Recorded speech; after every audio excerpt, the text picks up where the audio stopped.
sudden and dramatic transition out of character with everything that had happened before. That was the farming revolution. And within a short time, much shorter than the quarter-million-year doubling time, humans started doubling every 1,000 years, roughly about 5,000 years ago.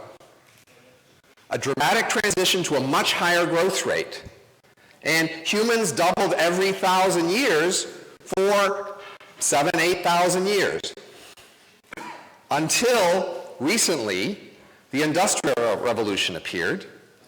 And with the Industrial Revolution, which happened in much less than 1,000 years, we have since been doubling every 15 years. Again, a dramatic, much faster growth rate than had been seen just before.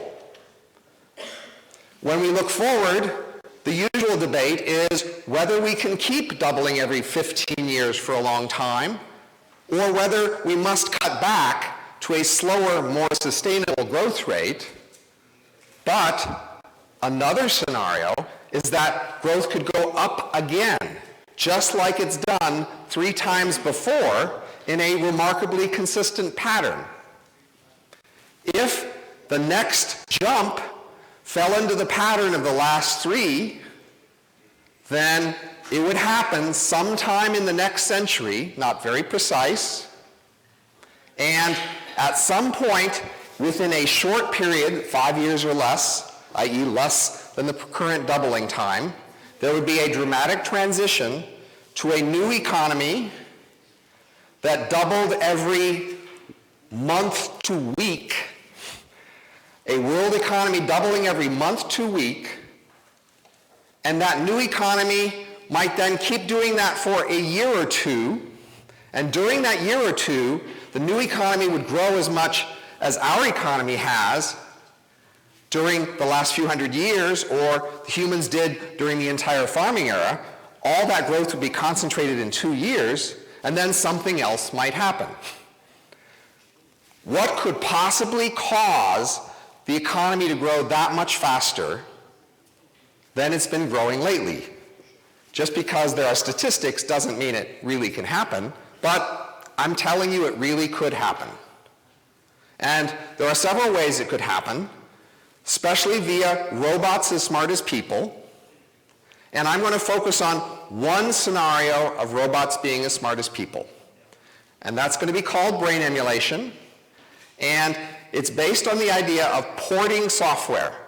So today, if you have a computer and it's running software that you like, but you don't like the computer because it's slow or expensive or something, one approach is to watch the old software and see what it does and try to figure out how it does it and write new software on a new machine that does what the old software does. That's what we've been doing for 70 years in trying to write software as smart as people. But another approach is called porting software.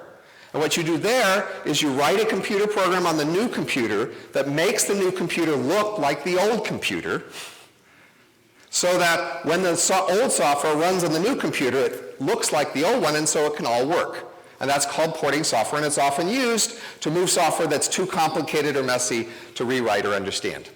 So the idea is to do that for humans, to port human software to computers. So in order to do that, we need 3 key technologies.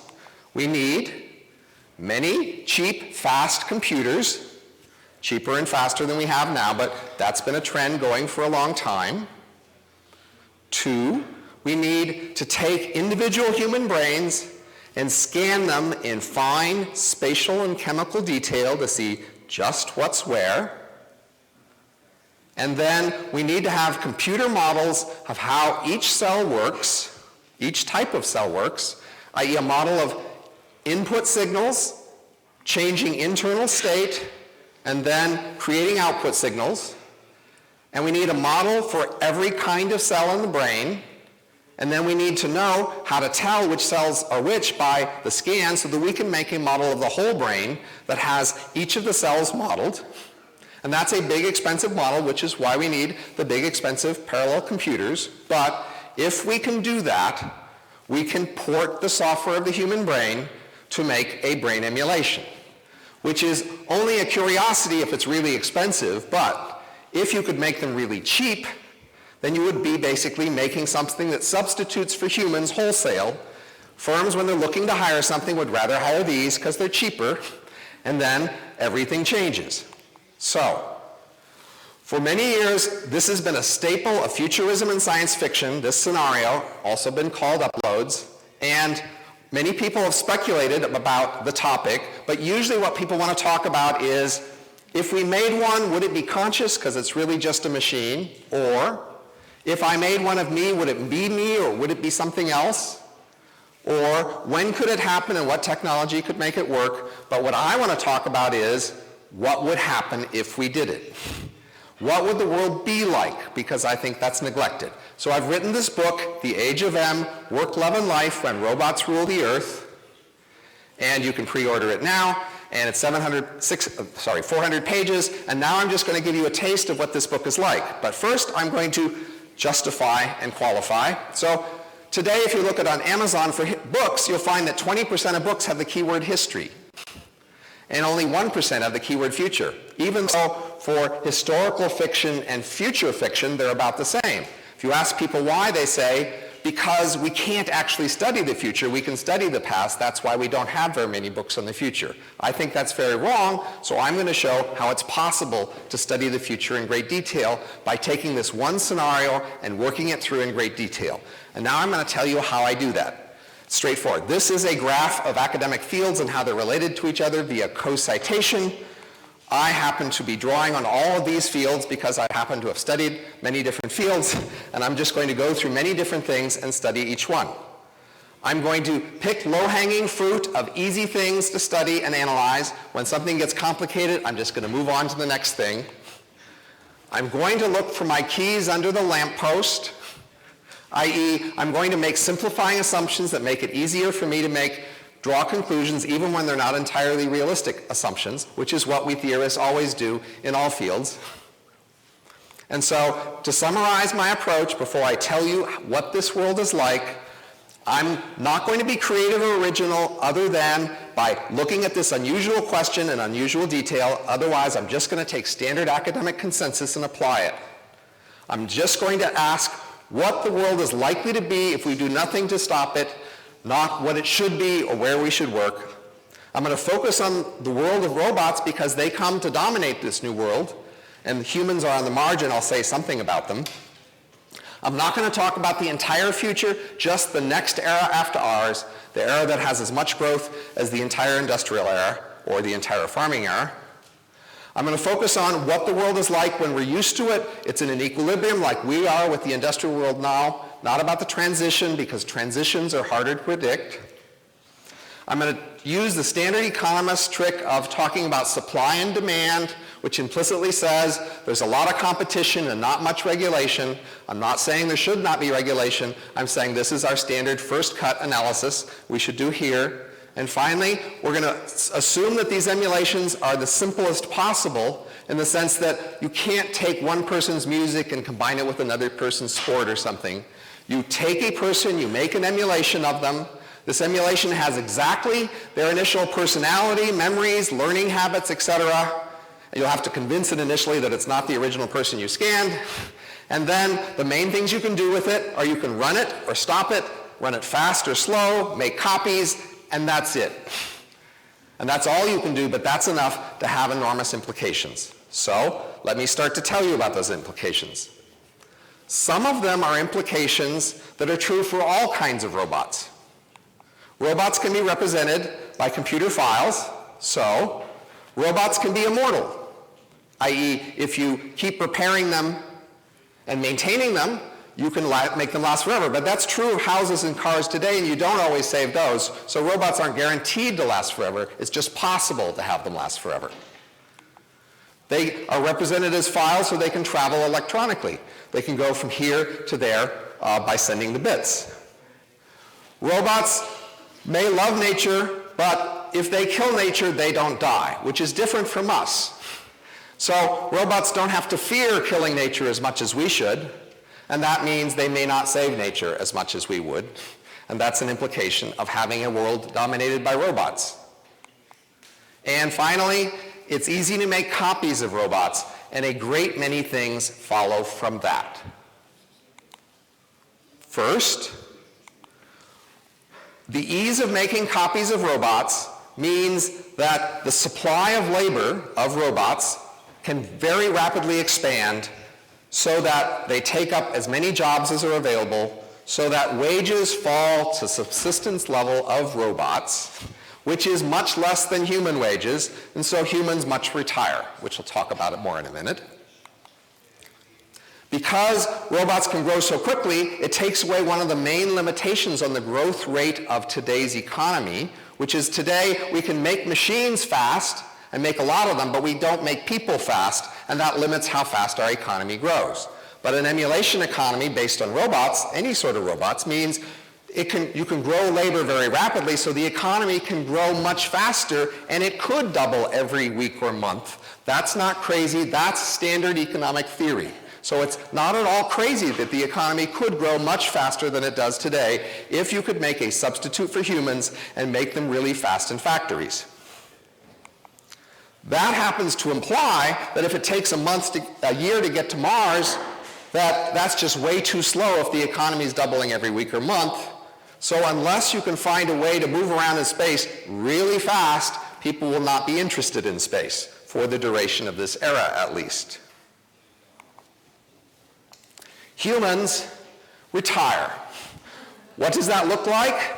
You've seen humans retire before. We know what humans retiring looks like. All of humanity retires like that. Collectively, humans are rich because they own pretty much all of this new economy, at least to start, but they may not share or insure very well. That's to be seen. It's plausible that they could be left to spend their retirement savings just like we do not go and kill all our retirees and take their stuff. We could, but we don't. Hopefully, humans could be treated that way by robots. Of course, the problem is all of this may only last 2 years, and who knows what happens next, so it's really hard to assure them of the stability of this civilization, but in the short run, humans can do fine. Emulations are copies of humans, or emulations of humans, so they are very much like humans in many characteristics. They are within the usual range of human variation, but they are not representative humans.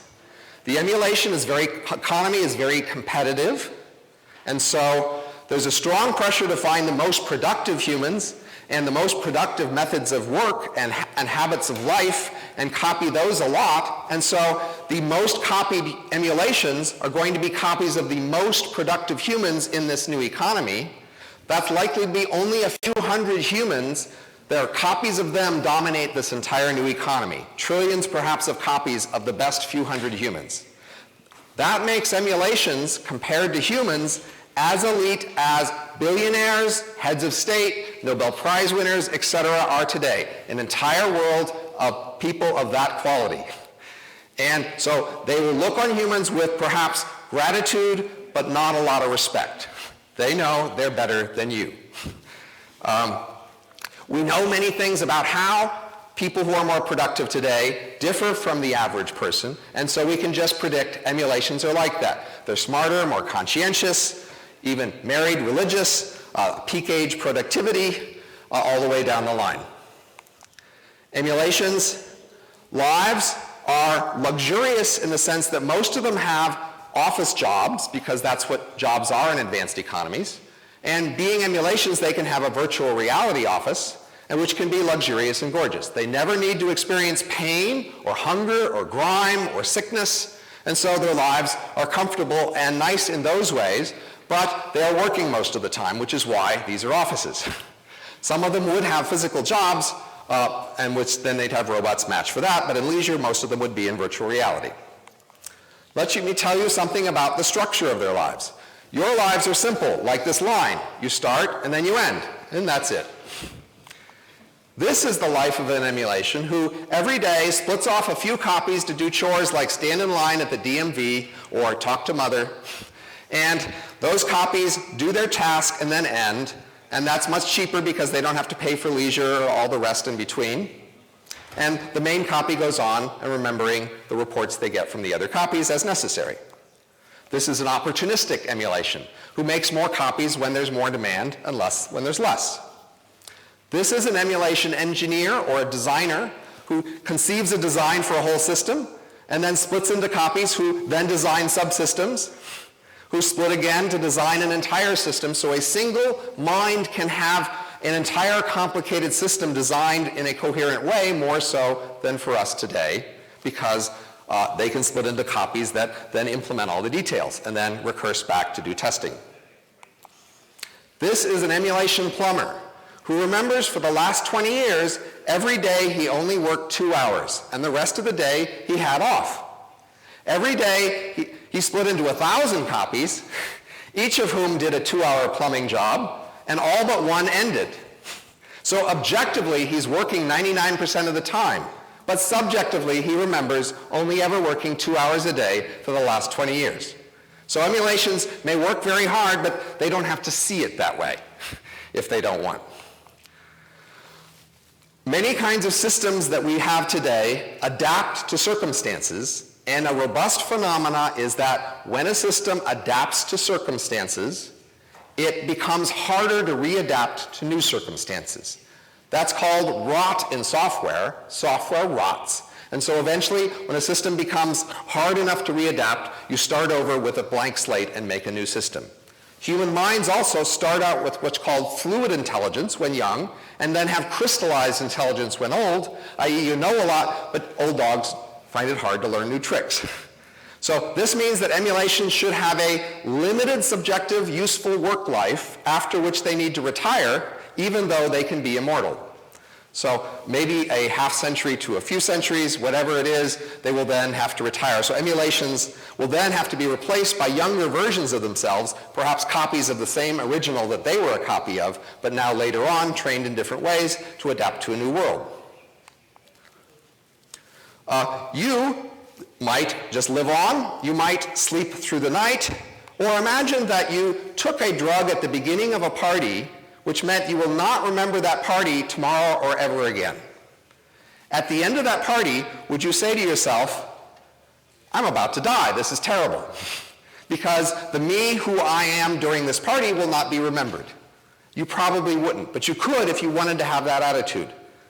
Emulations can treat that attitude about not only having another copy at the party, but about this spur that splits off, stands in line at the DMV and then ends. They don't have to see it as me dying, they can see it as a part of me I don't remember, just like you at the party, who you don't remember. I predict that emulations will see it this way because this is productive and useful, and there's a strong competitive pressure to see things in the way that let you be productive. I don't say it's true or right, I just say that's how they will see it. Because I'm just telling you how the world is, not how it should be. Emulations will be productive as teams. Any one person doesn't know how to do things, but they will together form teams, and these teams can be copied together as teams, and that way they don't have to feel stressed by having some of them end before others and leaving them. They come together and go together. They will therefore more own their existence. Before this team was copied, the previous team was asked for permission. Is it okay? Are you willing to go? And so they would say, yes, I'm willing to do that, and now they exist, and they own their existence. And they have to less worry that somebody on their team will leave them for another team, because if there's demand for one of them on another team, a copy goes, but the original stays. And the whole team can always stay together. So team divorce is much less of a problem for emulations. Emulations also have a nice feature that they can trust each other more when there are secrets. So today, if your government said, a leader of your government said, we must invade the following country, and you asked, but why? And they said, it's a secret, sorry, we can't tell you. There are state secrets that we need to keep secret. You might not know whether you can believe them. So often we have trouble with leaders knowing if we can believe that they really have the reasons they claim. So what you can do is meet with the leader. So in general for emulations, anybody can meet with the leader for a long time because the leader just splits off a copy who meets with you and then ends. You can meet with any celebrity. It's easy to meet with celebrities. The hard thing is to get celebrities to remember you later. But meeting with them is easy. So you meet with this leader inside this safe, and he reveals the secret information inside the safe, and then at the end, both of you will go away, except just before, you get to send one bit of information back to your original saying, yes or no, I was persuaded. Do we in fact have good reasons for this? So then you will hear, a copy of me just decided they did have good reasons. So now I trust the leader that there is a reason for this, even though they can't explain why. In your life, you have 3 phases. You learn and grow initially, but you aren't very productive. Sorry. Then there's a peak period in the middle where you are the most productive, and we get the most value out of you. And then there's a retirement period at the end that takes a lot of resources, but you aren't that productive then. For emulations, it's a little different. When they train, they can only train a few copies and then make many copies of the trained emulation, so training can be much cheaper. And then when they can retire slower. Remember, speeds can change, and cost of an emulation is proportional to the speed. So even though they could run up to 1,000,000 times faster than humans or 1,000,000 times slower than humans, they would run at the speeds that were most effective for the task because they'd have to pay proportional to the speed. So retirement could be done slower, and therefore it's cheaper. All right? We can say many things about speeds. They can be fast or slow, depending on the kind of tasks that are appropriate. Bosses would turn out to run faster, leisure would run faster. The world that you'd see when you were fast would look very different than the world you were slow. And if you were a fast emulation, you typically at work you're faster, and then when you retire, you go slower. So in a sense, when you retire, the world melts and boils and becomes much more active.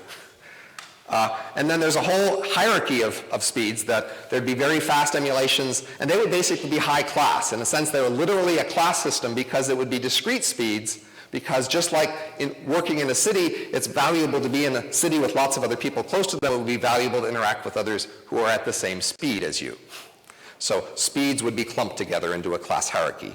And cities today are limited by the fact that although we get more value as we cram people into a city, traffic congestion is the major limitation. But for emulations, they don't have to have the same traffic congestion because they can meet in virtual reality, which is vastly cheaper, and that allows them to have big, dense, robot cities, which means most of the Earth can be left for the rest of the humans. So this is only part of a book I have, The Age of M, 400 pages. These are only the top few things I could tell you about. There's a great many other things to learn about in the book. You may have initial emotional reactions to some of the things I say. I encourage you not to make a judgment quickly about whether you like or don't like this world, but see all the details before you judge, because it's an entire other culture that you don't know very well, and it's too easy to quickly judge other cultures. So at this point, I'll stop and see if anyone has questions. Yes? Do robots procrastinate? Yes. They're emulating, and do they also, are they motivated and demotivated?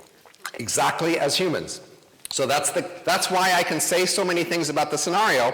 You take a human with all of their tendencies, and you make an emulation, and the emulation has exactly all of those tendencies. It procrastinates, it's hard to motivate, and so yes. So could you, in this particular scenario, improve on your own model by removing some of the negative tendencies like procrastination? Someday, eventually, they could look inside their code and edit it, but initially it's spaghetti code, it's too complicated, and that simplifies my analysis. As I said, one of my working assumptions here is you can't go in and edit these things. It's a black box, you turn it on or off, you run it fast or slow, you copy it, and that's all you can do. Can you teach it?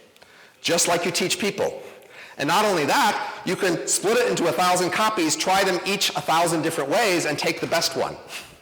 So you can search in the space of different ways to teach or persuade. This is a problem.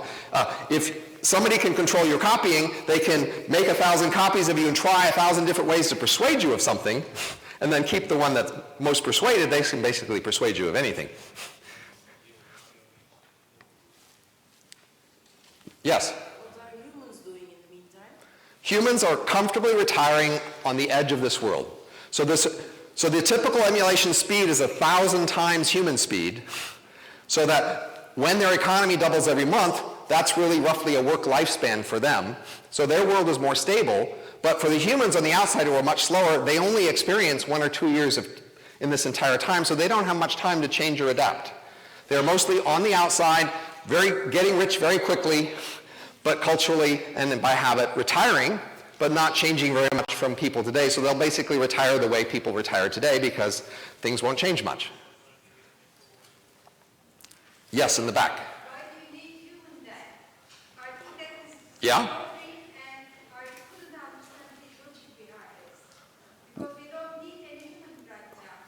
Why do we need retirees?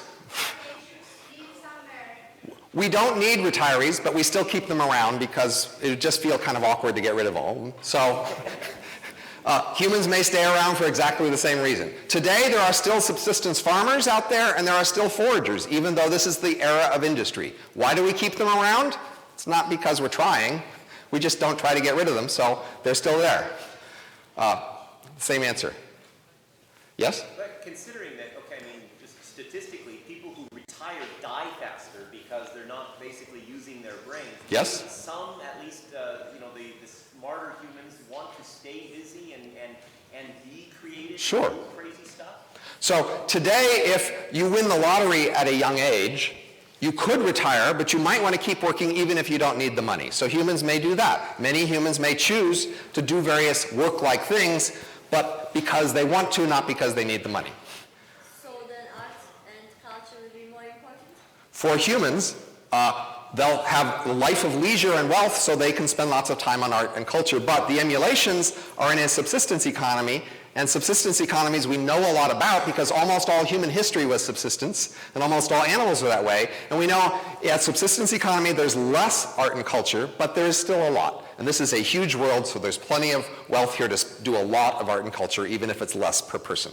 And I'm out of time, so thank you very much. I'm around to chat.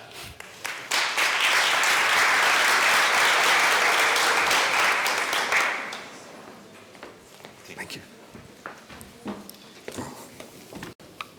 Oops, I should get them. Teşekkür ediyoruz değerli konuklar. Geldik zirvenin kapanış konuşmasına. Bu arada konuşmacımızın, az sonra davet edeceğim konuşmacımızın konuşmasının sonunda Arthur Karmazzi sabah oturumunda dinlemiştik kendisini. Bize hoş birkaç dakikalık bir kapanış gerçekleştirecek, adeta sürpriz niyetine, konuşma değil, merak etmeyin, hoşumuza gidecek bir etkinlik. Kendi kendini yöneten organizasyonlar, insan eliyle idare söz konusu olmadan yüksek derecede ölçeklendirilebilir girişimler yapmak mümkün mü? Nasıl? Organizasyonel atiklik ve inovasyonu öz yönetimle nasıl yönlendirmeli? Organizasyonlarda öz yönetimi oturtabilmek nasıl bir stratejik iş avantajı sağlar? Yetenek Yönetimi Derneği Direktörü Doug Kirkpatrick'i alkışlarınızla sahneye davet ediyorum. I cordially invite Mr. Kirkpatrick to deliver his speech.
Can anyone guess what this is?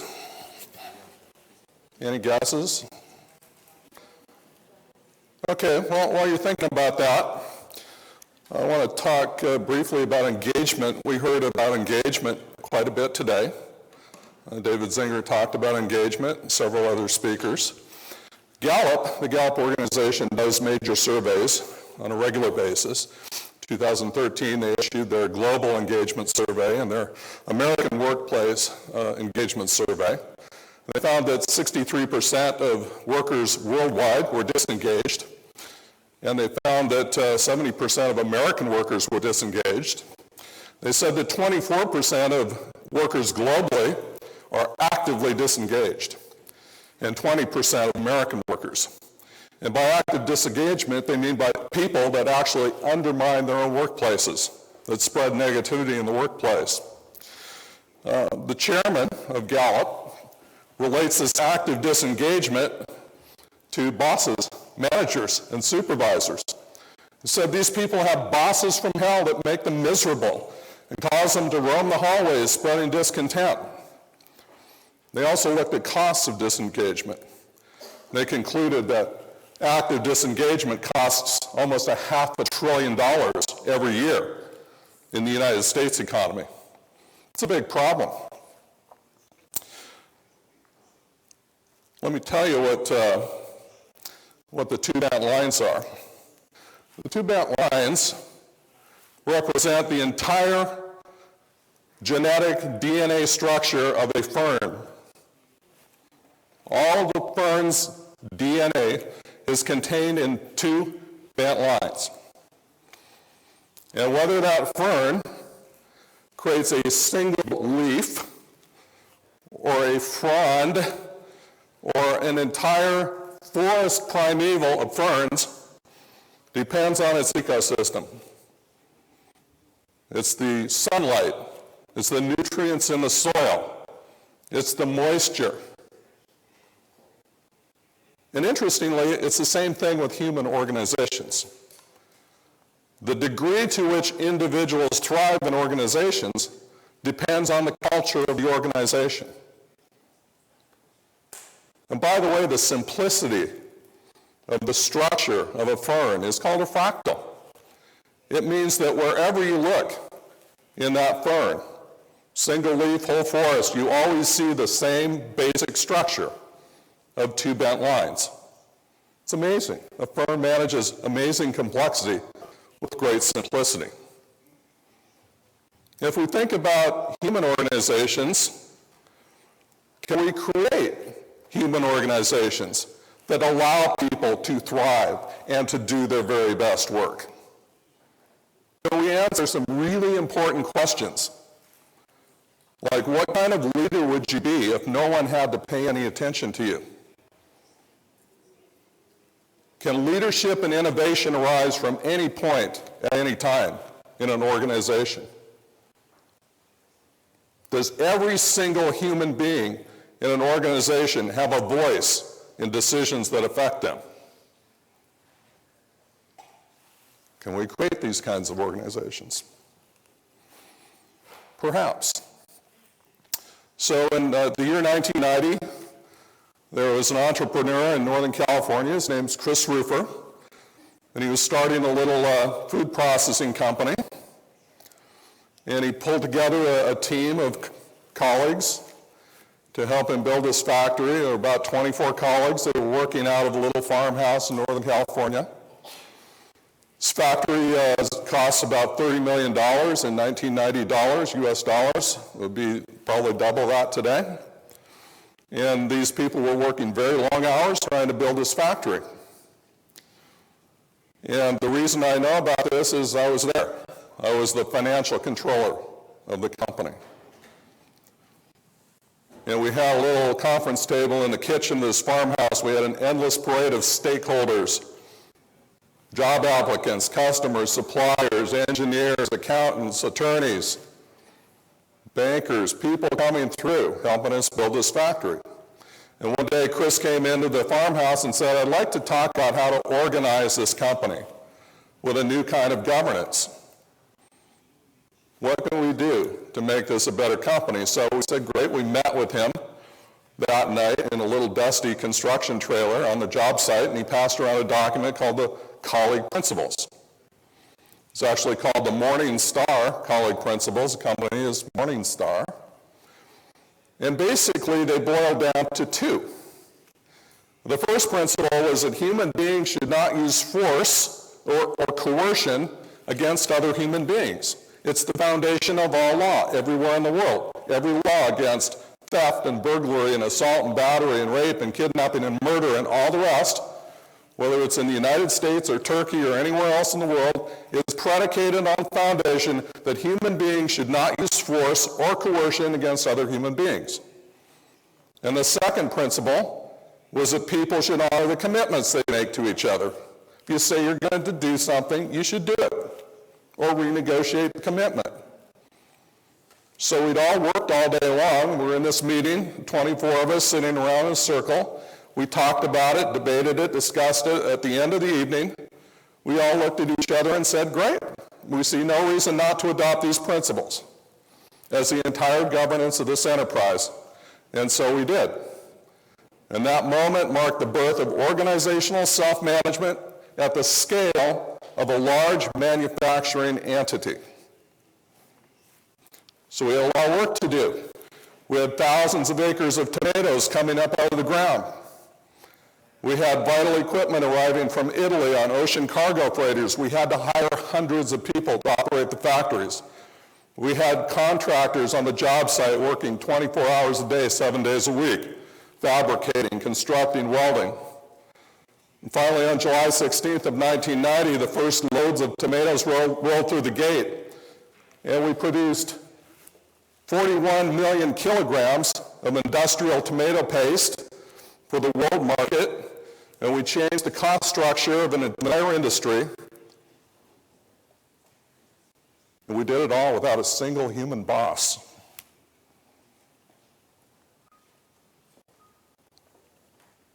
The company went on to grow.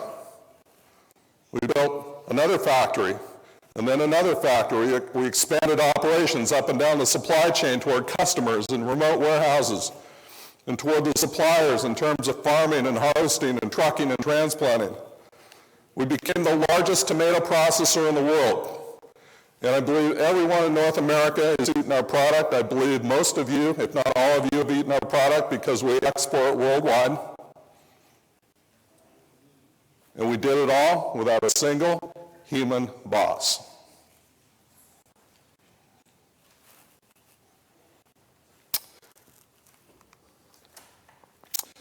In 2008, we founded the Morningstar Self-Management Institute to share the practices and philosophies of organizational self-management.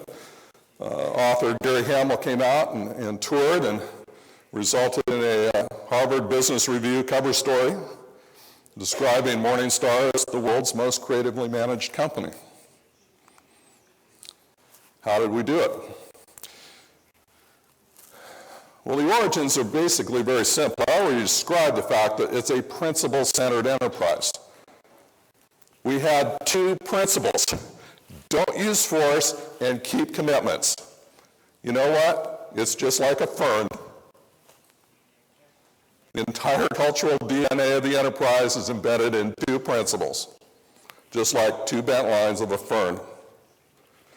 We recognize that human beings are the ultimate reality.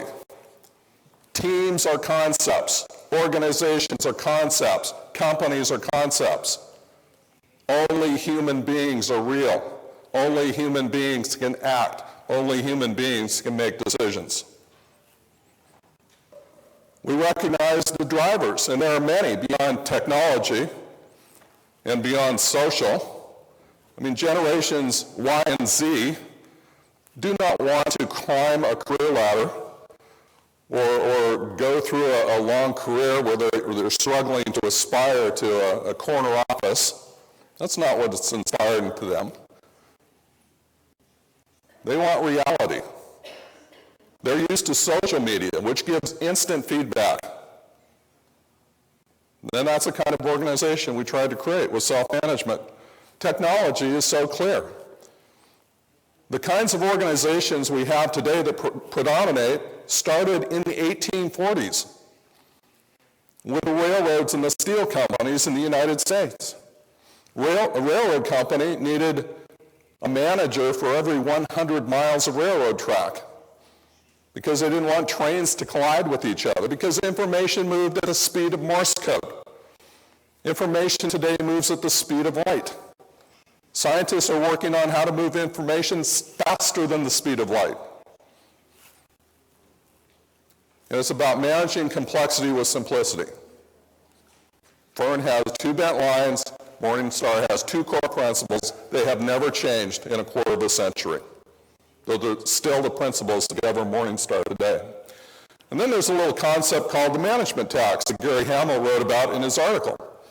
And what is the management tax? Management is a bureaucracy that exacts a tax. It's very expensive. For example, the latest Deloitte study showed that the average ratio of manager to worker is about 1 to 10, up from 1 to 5 in the 1980s. Well, guess what? At Morningstar, we learned that you can infuse management skills into each of these 10 workers. If you have a workforce of 10, each making $30,000 or lira or whatever the currency is, you can give those people management skills and then give them all a $5,000 a year raise, and you don't need the $90,000 a year manager. So you can let that person do something that's more productive or strategic, and you'll save $40,000. If that company grows to 100 workers making $30,000 each, guess what? They need 10 managers. That's $900,000 in management tax. But guess what? If you have 10 managers at a 1 to 10 ratio, now you didn't need a manager to manage the managers. That person's probably making $250,000 a year. Give every one of those 100 people management skills, and you don't need the management. And you'll save about $400,000 a year.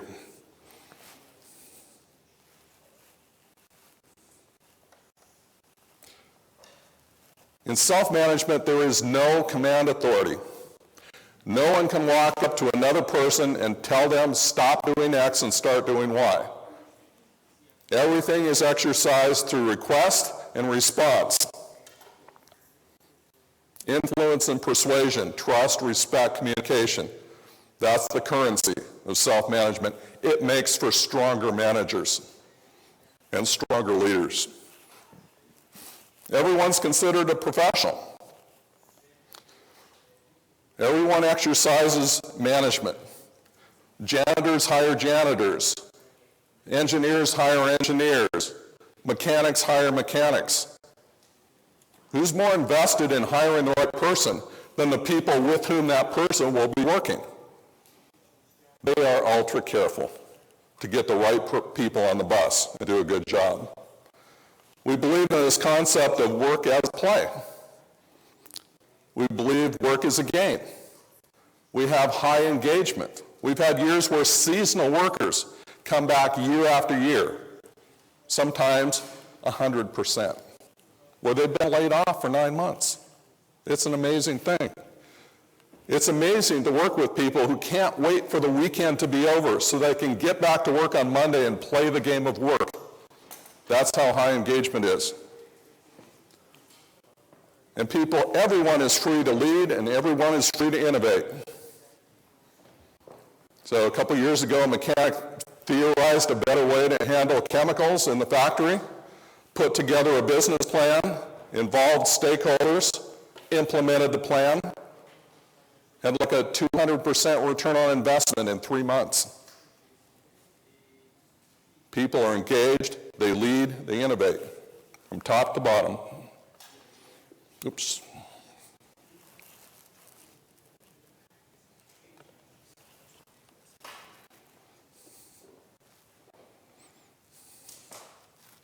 We have a concept called total responsibility.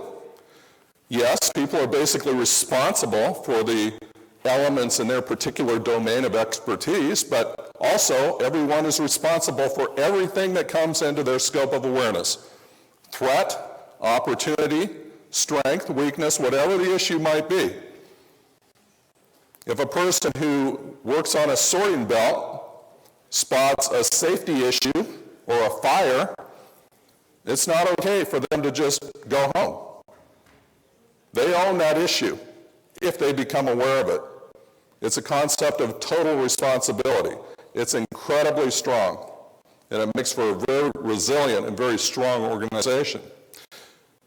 Self-management recognizes the true meaning of competition. The Latin term for competition is competere, which means seeking together or learning together. It's not about fighting. It's not a bad word, it's a great word. So at Morningstar, we have all kinds of competition between individuals, between business units, between factories. It's about figuring out how to do things better on a continuous basis.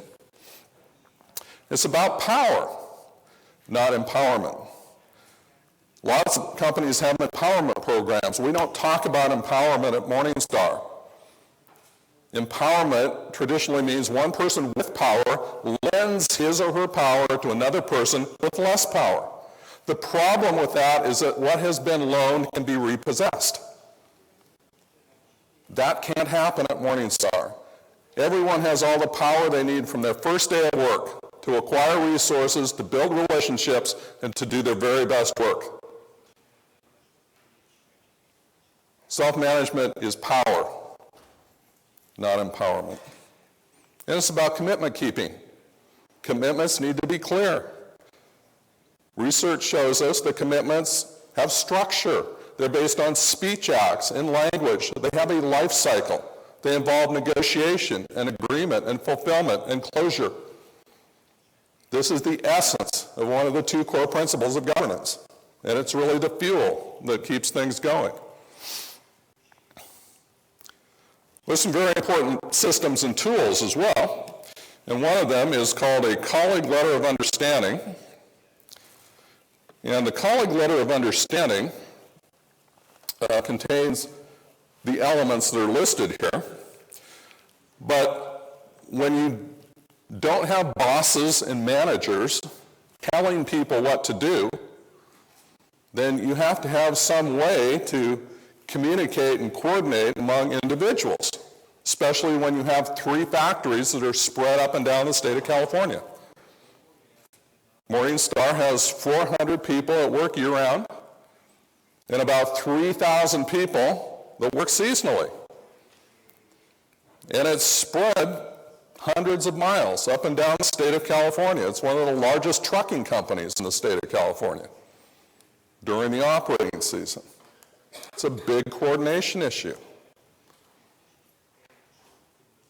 So instead of bosses and managers and supervisors and coordinators, we have individuals who have interlocking agreements with their peers, each of whom has an equal voice with respect to matters that affect them. This is not about majority rule. It's about everyone having a voice in the ecosystem. It's about massive due process. It's about taking time to involve and include individuals in decisions for which they could contribute. So the colleague letter of understanding, we ask people to prepare as soon as they start work. Start working on your colleague letter of understanding.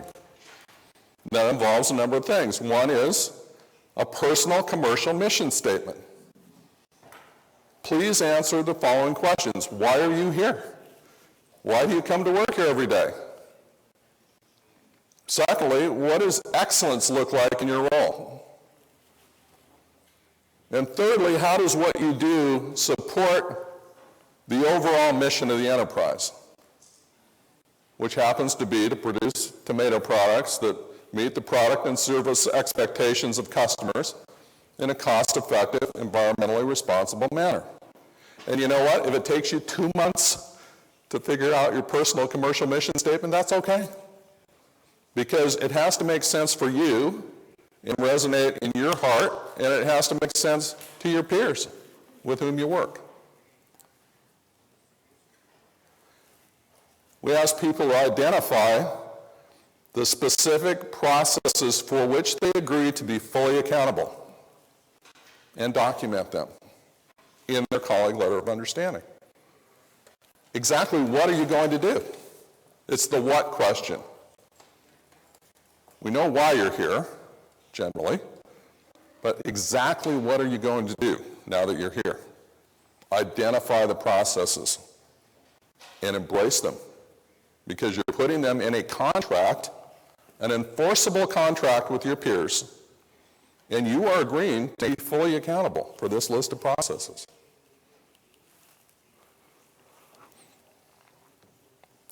We want people to figure out the scope of their decision-making authority along with each process. Are you the person making all the decisions about this process, or are you merely making recommendations? Or are you implementing a decision that someone else has made? Please identify the exact scope of your decision-making authority with respect to each process. And then we ask people to figure out how you're going to measure your performance. Because guess what? In a self-managed ecosystem, there's no boss walking around to pat you on the back or to berate you for either doing a good job or not doing a good job. You have to be able to tell yourself. Again, it's about playing the game of work. We call KPIs and Morningstar stepping stones because we consider them stepping stones toward perfection.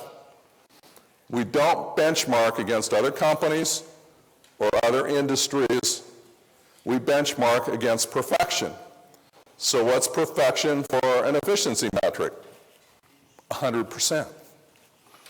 What's perfection for a cost metric? 0. When you shoot for perfection, it's very liberating. It frees the mind. It opens up the blue sky. It's what allows innovation and leadership to thrive from any point at any time. So, we put together these colleague letters of understanding. Now, who do you execute the colleague letter of understanding with? Well, generally, it's with the people with whom you work most closely.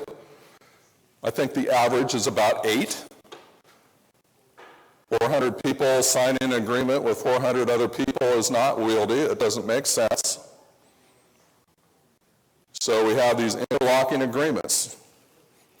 And every individual can have a different group of 7, 8, 9, 10, 11, 12 people that they execute these agreements with, and that is a contract. It's a peer agreement. It's a colleague letter of understanding. That is the basic governance tool. But the governance, again, is 2 core principles. Don't use force and keep your commitments. And if the agreement doesn't cover a particular decision that needs to be made, then guess what? Go back to the mission and go back to the 2 core principles. That's the North Star that guides everything.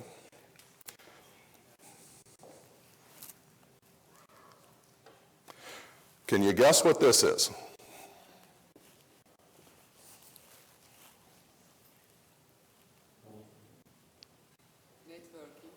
Pardon? Networking. Sorry. Yes. Network. It's a network, yeah. Yes, thank you. This is the org chart. This is digitized data from the colleague letters of understanding taken to a computer lab at the University of California in Davis, California, and projected in 3-dimensional space. If we did a time-lapse movie of this, it would be in constant motion, because these letters of understanding are fully negotiable and renegotiable. They're dynamic, they're not static. As people exit and enter the enterprise and renegotiate and reallocate their roles and responsibilities freely and autonomously in this ecosystem, this would be constantly moving. But this one happens to be a snapshot. There's no up or down. There's no boss. We have no titles. We have work and human beings that do work and that are fully engaged. So my challenge to companies when I talk to groups is this. If a sprawling, dusty, noisy agriculture business can figure out how to grow a company like this from zero, why would any high-tech company or startup, or for that matter, manufacturer, or bank, or insurance company, or pharmaceutical company, or anything else, want to continue to organize the way we did in the 1840s when information moved at the speed of Morse code? We live in a light-speed era. It's time for light-speed organizations. Thank you very much.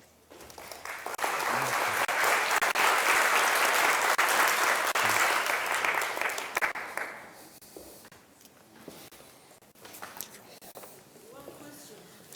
Who fires who when things go wrong or when something happens? No one can fire anyone. You can make a request. You can ask someone to culminate their services to the enterprise, and that person is free to respond in whatever way they wish. They can agree or negotiate another option or disagree. And if they disagree, we have a process we can invoke that will lead to a resolution. But no one can fire anyone. Can't be fired. Who keeps the profit? The profit? It's one person owns it, always has. The founder owns it all. That's the profit. But the salaries are great, really good. So. It's too good to be true. Don't you have any problems, that you can share with us? Problems. I would say this, as a general rule, I would say that decision-making takes longer because you have to involve more people. But the upside of that is we get better decisions based on the wisdom of crowds. Do the people decide their own salaries? No, we hire people according to a market rate, but there's a premium where everyone's hired because everyone is a manager.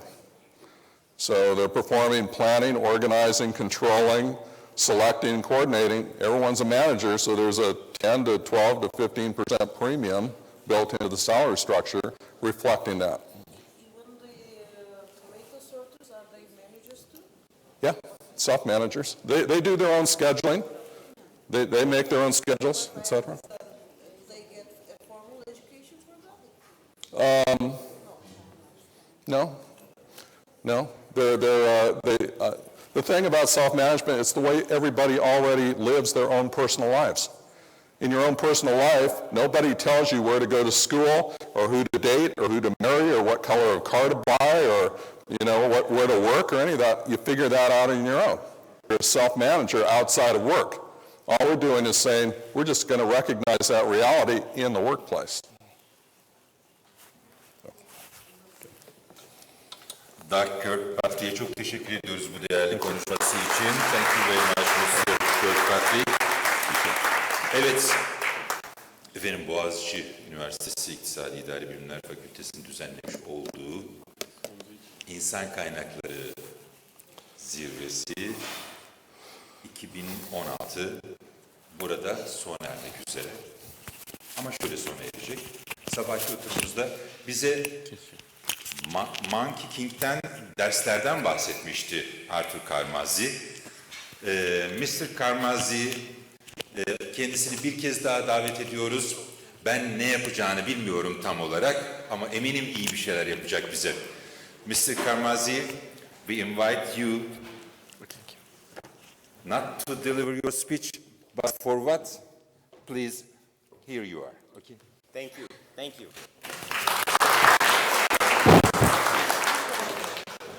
All right, at the end of this, okay, I know that a lot of you wanted to get some books, which were here, and now they're gone. Okay, maybe not. Anyway, what I would like you to do is, today you've learned so much stuff, okay, and sometimes we don't understand what that means. we don't understand how to apply it. So I would like you to just simply close your eyes. I want you to close your eyes and relax. Just for a moment.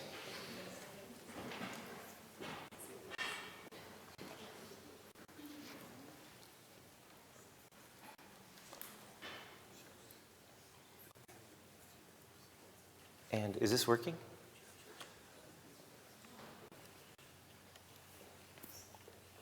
Please stand by. We are experiencing technical difficulties.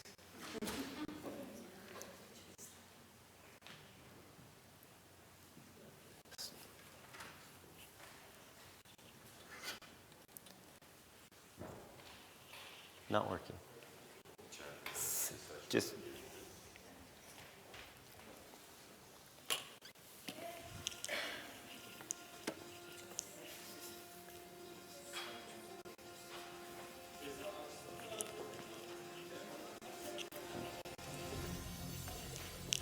please stand by.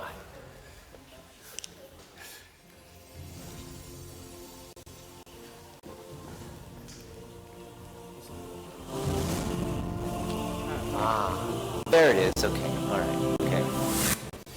Okay. Okay. We're ready. Okay. Close your eyes.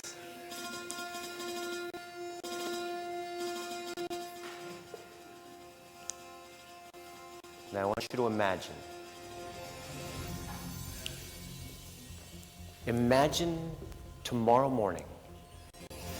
Tomorrow morning when you wake up. And when you're combing your hair, when you look in the mirror, you remember. You remember everything that was relevant to your success and to your future.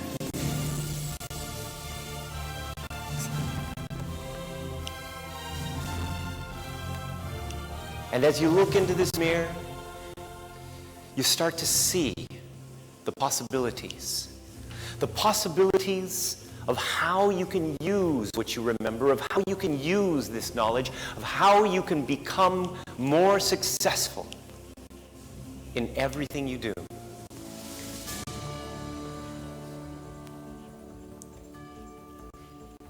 And so the day goes by, and you start to notice the different ways that you have used what you've learned. And then the next day, and you wake up again and you start to realize that you're getting more competent, more capable.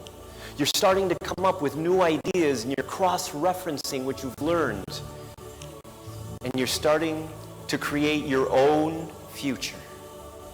And then the next day it happens again, and even more ideas and even more potential. And again, and 1 year into the future.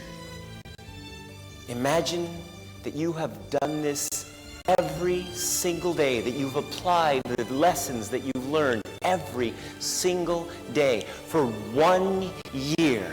And here you are standing 1 year into the future. And I want you to look behind you 1 year into the future. And there is a building. A building that is part of what you have done to succeed.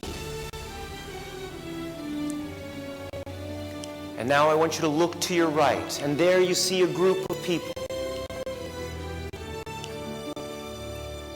And these are people who you have helped, who you have supported, who you have inspired with the actions that you've taken, with the things that you have done over the past year. Look at the expressions on their faces.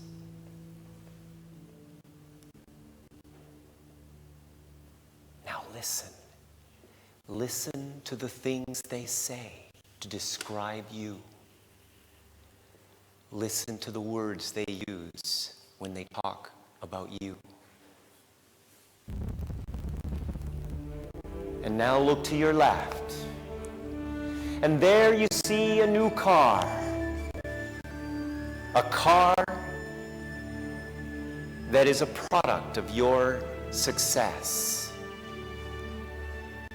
Now I want you to walk over to this car, and I want you to feel the contours. Then open the door and slip inside. Take a deep breath and smell that new car smell. And then start driving forward into the future. 2 years into the future of using what you have learned. 2 years of applying all of your lessons. 3 years into the future. And look out the window, and there you see the different accomplishments that you have created. 4 years into the future. And here finally you arrive, 5 years into the future, 5 years of applying what you've learned, 5 years of being better, of improving, of coming up with ideas that you have developed from other ideas. And as you arrive 5 years into the future, there is a crowd of people. A crowd of people coming to meet you. A crowd of people waiting to congratulate you. Because of what you have achieved, because of what you have done, because of how you have inspired them. And as you go into this crowd, there are people that you never thought you would meet, waiting for you.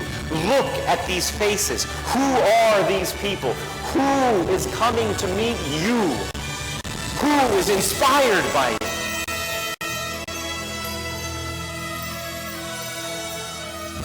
And now listen. Listen to what they say about you. About what you have achieved. About how you have helped others. About how you have become a leader who has inspired others to be great. About how you have improved cultures and developed people beyond what they thought their potential was. Listen. Listen to what they say about you.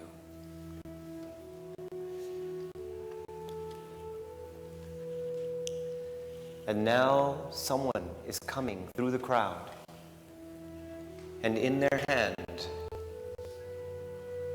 they have a long piece of paper. And as they make their way through the crowd, and they hand you this paper, it is a list of your greatest accomplishments. Read the list. What have you achieved over the past 5 years?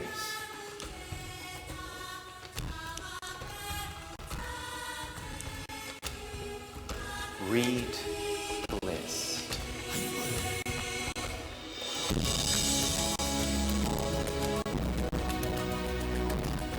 And now reach into your pocket and pull out a pen. And as you read this list, I want you to circle the 3 things that you are most proud of, the 3 accomplishments that you are most excited and passionate about, the things that mean the most to you.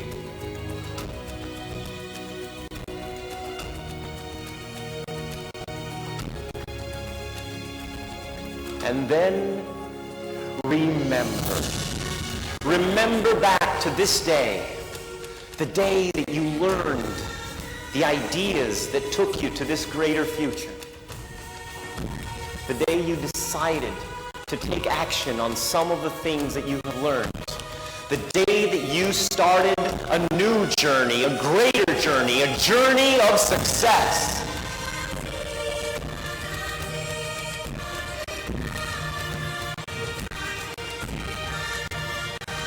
And remember the actions that you took. The first 3 actions that you took after leaving here today.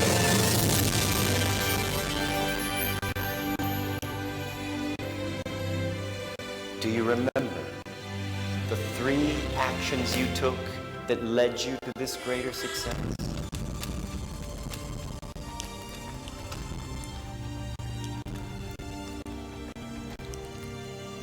And so now come back. Come back to right now. Come back to this moment.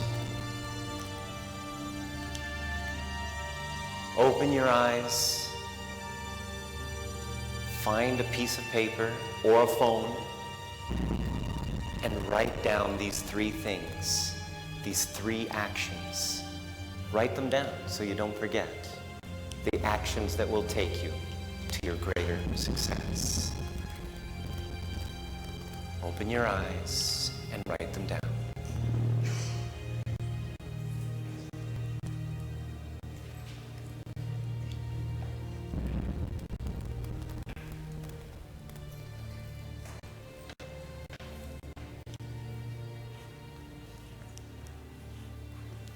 And so today is just a part of your journey. Today is not the end of the session, but the beginning of new ideas, new implementations, new abilities, new concepts. Take action on these 3 things that you have written down, the things that you found most interesting. Because knowledge without action doesn't really get you anywhere. So let me ask you one last question. Are you excited? Because passion is the key to making real things happen, to changing cultures, to being a great leader. And so how many of you, who's the most passionate here? Who's the most passionate here? Because if you're like really passionate about culture change, I'll give you this. Well, that's not very passionate, just raising your hands. I mean, show me some passion. Come on, show me some passion. Show me some passion. Come on, show me some passion. Are you excited? Okay, you got it. Thank you. All right, I got one more for a really passionate person. Somebody super excited. Okay, you got it. Come on up.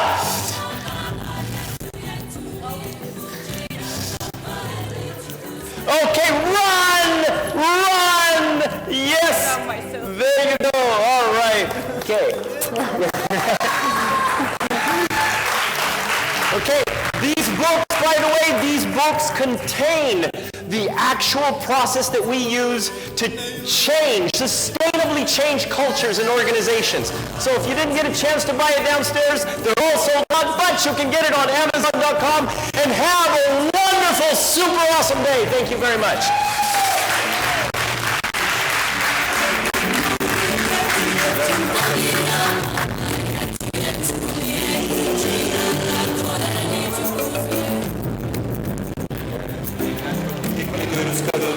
Ben öğle arasında kitabı aldığım için o yüzden fazla abartmadım. Sakın yanlış anlamayın. Çok teşekkürler.